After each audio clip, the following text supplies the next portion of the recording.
বলিউডের অন্যতম প্রভাবশালী কাপুর পরিবারের পুত্রবধূ হিসেবে পরিচিত আলিয়া ভাট এবার নিজের পোশাকের মাধ্যমে শ্বশুরবাড়ি ও স্বামীর প্রতি ভালোবাসা প্রকাশ করে নতুন করে আলোচনায় এসেছেন অভিনেত্রী। সম্প্রতি মুম্বাইয়ের একটি অনুষ্ঠানে উপস্থিত হন আলিয়া ভাট। সে সময় তার পরনে শার্টে লেখা শ্বশুরবাড়ির পদবি কাপুর নজর কাড়ে ভক্তদের।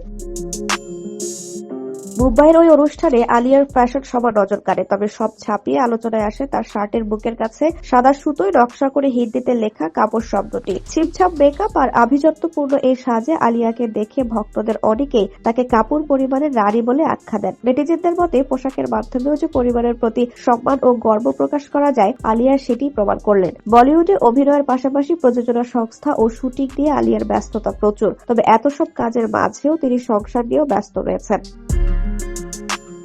কাপুর পরিবারের পুত্রবধূ হিসেবে নিজের গর্বের কথা তিনি এর আগেও একাধিকবার প্রকাশ করেছেন। নিজের মা ও বোনের পাশাপাশি শাশুড়ি ঋতু কাপুরের সঙ্গেও তার সম্পর্ক অত্যন্ত চমৎকার। দুই পরিবারের সমান গুরুত্ব দিয়ে তিনি দায়িত্ব পালন করেন। বলিউডে দীর্ঘ 2.5 দশক ধরে বিভিন্ন পরিবারের দাপট থাকলেও কাপুর পরিবারকে অন্যতম প্রভাবশালী মনে করা হয়। 2022 সালে অভিনেতা রণবীর কাপুরের সঙ্গে বিয়ের পর থেকেই আলিয়া এই পরিবারের একজন সদস্য। কাজের পাশাপাশি ব্যক্তিগত জীবনের ভারসাম্য বজায় রাখার কারণে প্রায়ই সংবাদের শিরোনামে আসেন আলিয়া ভাট।